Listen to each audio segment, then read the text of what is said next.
All right, everybody, I wanted to take just a moment and have you look at a couple of websites. So I honestly didn't know how to do this in the PowerPoint, so I wanted to make sure that there was a separate opportunity to look at it. In the PowerPoint, there was a list of different places to do research online. Again, I encourage you to take a look at the Sac State website. As a student, you have access to a lot of different areas within the library research that will help you to find some really good articles. We'll talk more about that a little bit later. Google Scholar is also a great place to find something. So what becomes important now is understanding what are the keywords that you want to ask for.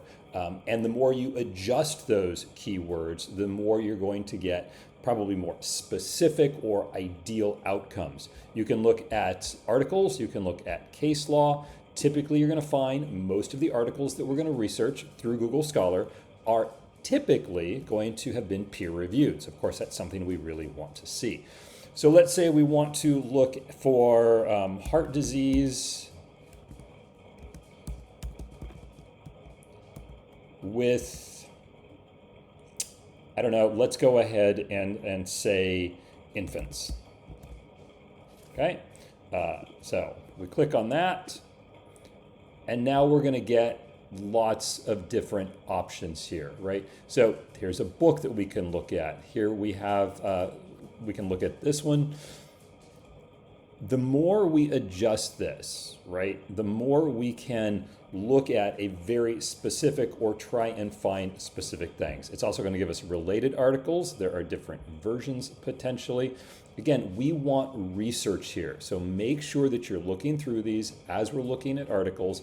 Continue to change whatever you're putting into your search engine. That's going to find you some different, more specific. We could say heart disease, infants, let's say United States.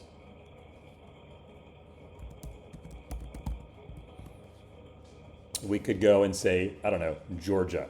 So here we have articles we can look at.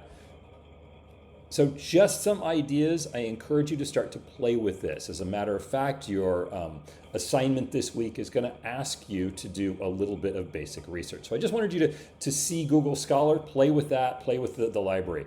The other website I want you to start to take a look at, and we'll look at this more together in the future, is it's really important that you are able to go to the Purdue OWL. This is where we look for our updated APA information. And when we write our articles, when we write our paper for this class, we're going to use APA styling. So it's really important to recognize exactly what that looks like. And we'll talk about it later on. There's an example of the student paper, and it tells you what the title is going to look like. So there's your title page. It's going to give us the different headings that we're going to use. First level, second level, third level headings are all going to be very specific. It's going to talk about what type of font we want to use. It's not going to be super specific in terms of font, but it's going to give us some idea what is going to be appropriate. Off to the side, it gives us some reference ideas. What do the in-text citations look like? So you want to make sure that we're looking through this. We'll talk about this more next week, but really important that you go through and play with the Purdue OWL. You will be using this for the formatting of your papers in this class, and it will be a significant portion of the rubric in terms of following the APA guidelines. So we'll talk about that a little bit more. Please make sure that you take an initial look at this. I am going to point one thing out to you real quickly. It talks about the 4 major sections of a paper, right? You've got the title page, the abstract, the main body, and the references. You should recognize the abstract is always written after everything else is written. It is really, in the business world, we'd call it the executive summary. None of the papers you will turn into me should have an abstract. You will skip that portion. You will give me a title page, the main body, and the references. There will be no abstracts in which you turn in for this class. All right, I hope that helps you a little bit as you are looking through some of the different websites. Have a wonderful week. Don't forget to make sure that you do the discussion board this week, which is going to ask you a couple of prompts related to looking up some research articles. Have a great week.